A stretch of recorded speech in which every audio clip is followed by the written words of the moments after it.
ঠিক আছে, নেক্সট পরের প্রশ্নটা দিচ্ছি। পরের প্রশ্ন আগের দিন কোথাও ভুল করেছি, সেটা হচ্ছে সেটা বলো না, একটা বলি এখানে। এবার যদি বিয়োগ থাকে, কি থাকে? এবার বিয়োগ থাকে। দেখা গেল এরকম একটা অঙ্ক দিল।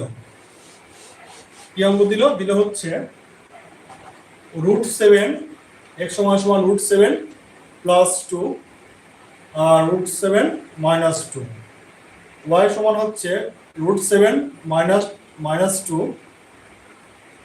√7 প্লাস 2।